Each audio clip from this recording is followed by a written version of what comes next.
and it's just spectacular. It's great. And you often speak openly about your own faith, and your own faith very important to you. What do you make of the discussion around that particular event, though, that mainstream media largely didn't? Actually, mainstream media in this country is disgusting, RTE especially.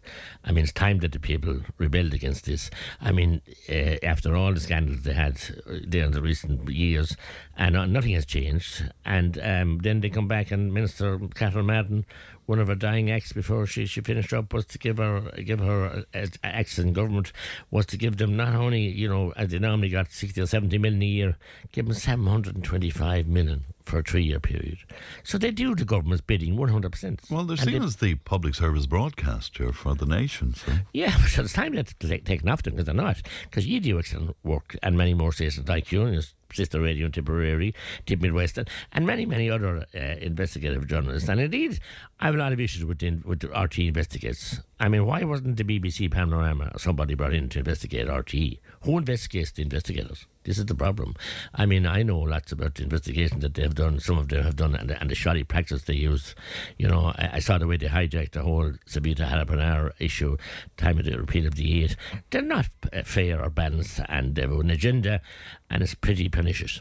Well, they would disagree with you profoundly on that, and they would say some of the best journalists in the country are working in those programs. There are some good journalists there, but they're only allowed to think inside the box. Like journalists have told me recent years, look, we like you, Mattie, and we still like you. We don't like the way you think. So this is the NUJ. But they bring you on, though, Mattie. They bring you on the various programs. Seldom, I suppose, is wonderful, but seldom, Fran. But look, thankfully we get enough oxygen without them. Yeah, it's interesting indeed. And listening, and again, as somebody of faith, listening to somebody like Liam, does that give you hope for the future? It does, but I mean, Liam and there's wonderful people. You'll see the Novena and Holy Cross every year coming up now. You see the different visits to Knock recently. What the media lambasted, but they're great young people. And Mullen Oge, I was Chucky Sheet, and they're great young people, and they face a lot of and look at Sister Claire Crocker that he mentioned there, and great people. They flock to Medjugorje and they flock to Rome, and young people, remember, go every year with our diocese and they're helpers out helping there. out there. So they're kind of not talked about. So look, it's not sexy, I suppose. Well, but look, we did it as a kind of a one-off item last week, and it just gathered legs. I couldn't believe it. Indeed, you have concerns, Mattie, about a bill that may be proposed in November to circumvent, as you see it, any challenge to iPass centres. Would you just tease that out for me? I can't tease it out because we don't have the heads of a bill. The first we heard of it was the case in Athlone, where the councillors, remember, in every county could have done this. Well, they were successful in that. Yes, weren't they? And they brought it to the High Court, and it was being postponed. The government. But that's not unusual. When I took the case, the time the lady died in Thurles during the election, when I took the case to the High Court and appeared up there at an enormous expense, the government just came in and shook their head. They had no instructions, the government lawyers, the legal team, and they had no, I'm sure at great cost to the state, they were their taxpayer. They hadn't just shook their shoulders and shrugged, and it was postponed until the day after, 24 hours. This happened a number of times, I understand. I wasn't following the case closely, as in the minutiae of it, but apparently the government, were huffing and puffing, and the judge was pretty annoyed that they weren't, coming up as they should. They were kicking into the summer recess, obviously, in the courts, as they are doing with the drum cases. And then all of a sudden, the government decided, hey, presto, somebody instructed the legal team on behalf of the government, we're going to change the legislation, retrospectively.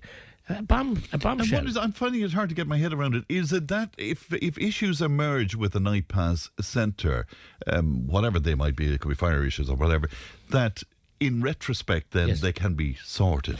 No, the whole situation regarding the Ukrainians, the legislation, and we might talk about that. I just drove down up by the Haber Road a minute ago, where they changed the legislation fundamentally, as you've been saying in recent days. Like the planning. They couldn't change for the special needs schools, but they could change it for this. Yeah. This is where iPad centres, are brought in and designated, and government, give them emergency powers. So now, when they got caught stuck in their own dilemma, they're going to retrospectively change the legislation. But I or anybody else in the Dáil haven't seen any sight of the heads of a bill, having any kind of scrutiny of it. Who signed off on it? Who? Well, nobody signed off. They just suggested to the court on the day that the government were intending to change the legislation to amend to catch up with this to block this loophole. So there are many loopholes. And one very simple thing I raised yesterday is I'm raising it for years, like a bad record, is the over 70s driving school buses. And a stroke of a pen, a statutory instrument by a minister or minister of state could amend that, where a driver, where a person who's driving a school bus reaches 70, male or female, would have 2 or 3, whatever they wanted, medicals a year. And they could bring people to school with a chronic situation with labour shortages, and these people want to work. It's ageist. So they can't change that. And it's only a simple thing, because that's my understanding is the RSA are blocking it, and the RSA should be doing what they should be doing, not things like this. And they could come into the court, national, the highest court in the land, or the second highest, and just throw this in the bombshell that, when everybody expected a result that day, and they'd amend the legislation. Who knows, they might do the same in Dundrum with the fire cert. Now, they probably would.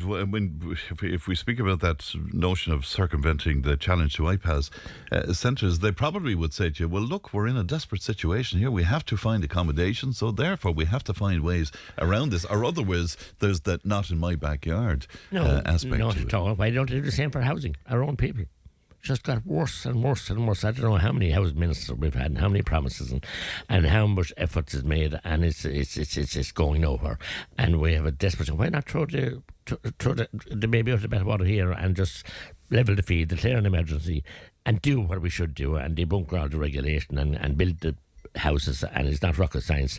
We can do it modulars now, albeit at a savage, disgraceful costs. And again, nobody investigates it. I mean, I think they're costing, the modular units all over the country are costing 423 million as the average. Sorry, 423,000 per unit. In my view, they're not worth 100. They're not even worth 100. Right, but into that, though, they're counting infrastructure and the sites. Yes. Come to Clonmel then, Fran. The Haber Road, and I passed it against the mall. I couldn't get in. There's still security there, although it appears to be a different type of security. The builders must have left. It's closed, but there's loads of cars parked in the as I could see, and traffic in and out. But I was refused access 10 days ago, and I didn't try today, but I'm sure I would be refused again. But I sat down, as did the councillors in Clonmel, at a meeting which I was locked out of. But I had my own meeting later on with CISC, with the OPW, and with engineers from both of them, and department officials. And I was categorically assured with everything. Site costs, because I know the site, I know the topography of it, and I know the water problems there, and I know the issues that are there. I asked all those questions in an hour and a half meeting. I was assured that it wouldn't go past €200,000 per unit. And how could it, for a modular unit that's worth probably produced for 60 or 70? We're not entirely sure about that cost for that particular development, though, because it's some sort of is not a general cost across the country. No. Some of them are more expensive, some less expensive. No, we have the average costs for the nationally is but that's what I mean. We don't know the exact cost of the 423,000, and the site in Clonmel is well up on that. Right. You with me? So we have a national average, which is appalling. Like for a national average of 150,000 to be to the year. Imagine this. Right. You know, I think I might have said it to you before. I was in the. And did you get any answers on that as to why it's? No, we can't get answers. I mean, it's an open check. It's closed case. You don't go in, you don't look. You can see yourself. Well, I did my visit up there, which I looked for a site visit and I got it, and Councillor Atchison and Councillor Malloy accompanied me. That's the only people that went. Were all invited, all TDs and all. So you got access. And what is it like there? Spectacular. That was some months ago. Spectacular, the finesse and the finish. But as I said, there was an illegal dump found on site, and that added to the costs a lot. But I mean, that's they should have anticipated that. I told them that myself, and it just still doesn't explain the cost that they could touch up $500,000. It just beggars belief. There's a 60 years lifespan, but you build a whopping house for 423,000 in spite of the costs and the shortage of staff and all. You'd build a massive house, or solid house, for that kind of money. But look, we are here, and there seems to be no accountability. And with the Minister of Finance, whisked into Clonmel yesterday to open a political stroke auctioneering office, and I wish John Fitzgerald well in his business, Council Fitzgerald. But I mean, look. But you can't say that's a stroke town. That's business. Stroke? Yeah. I didn't say it was stroke. Oh, very okay. I wish him well, I said. I said he whisked into town and said to open the office. No, okay. I didn't say that. It's a long-standing business that Council Fitzgerald is part of, and I wish his comrade in arms, Sir Dugan, well, he's in retirement. But I mean, look, answer no questions. As you said, people said to me, he can say so much without saying anything. Yeah, he claimed that there's lots of evidence, though, that the local economy is doing very well in Clonmel. What did you make? That's the only time I've raised Clonmel Town Centre. I don't know, hundreds of times in the last 18 years, but in the last 12 years. And asked the ratepayers in the town that are struggling that. But look, we're fortunate that we have the industry that we have in Clonmel, very fortunate. And that's why, I always support them, and I always attend, American functions, because they're front-week jobs and we need to mind them and save them. So to get the two to meet and join up and have the town. But look, you had actually Pat Quirk on, very insightful and very, very interesting. And he hit it on the head. Like, I mean, I was delighted when Fergal Quinn came, and I did some work on that project and got burnt in it as well for the builders at the time. As many others did, they went bust halfway through. Mahon and McPhillips, a good company for years, and they went bust, and many people, creditors were stuck. But look, indeed, it was a match through Clonmel at the time. But look, he was far-seeing. Great guy, great business acumen, and treated his staff and customers, with affection and respect. All of us, the late Fergal Quinn, and I became to know him. We got into it all, but there was a special deal done for rates, and then when that went, people found it very. But I honestly believe the special deal done for most of the big shopping centres that got, but we're never told that.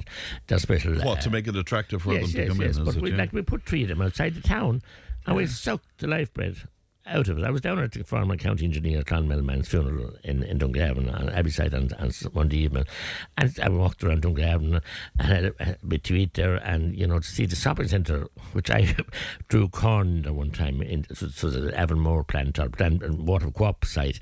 You can walk from the shopping centre to all the shops and pubs and hostelries and the seafront. It makes all the difference. It makes all the difference today. Speaking of Finn the Goyle, which we were with Pascal Donoghue, the parent of the little boy who died after that long wait for scoliosis, he'd been leading a campaign calling for the resignation of Simon Harris. What do you make of that? Should he resign? Simon Harris is a man with no spine. He's shown that many times in the past. Look, he's his own medical problems, and I wish him well with that. But look, he's just, I've said it in the past, he's juvenile in there. He just got in there, no one knows. The former man fell on his sword quite very, very fast. They ran for Simon, and they're not very happy with him since the episode in was Kanturk during the election. But look, I mean, he's hasn't the political experience, he hasn't the work experience, he hasn't the education experience to be in that job.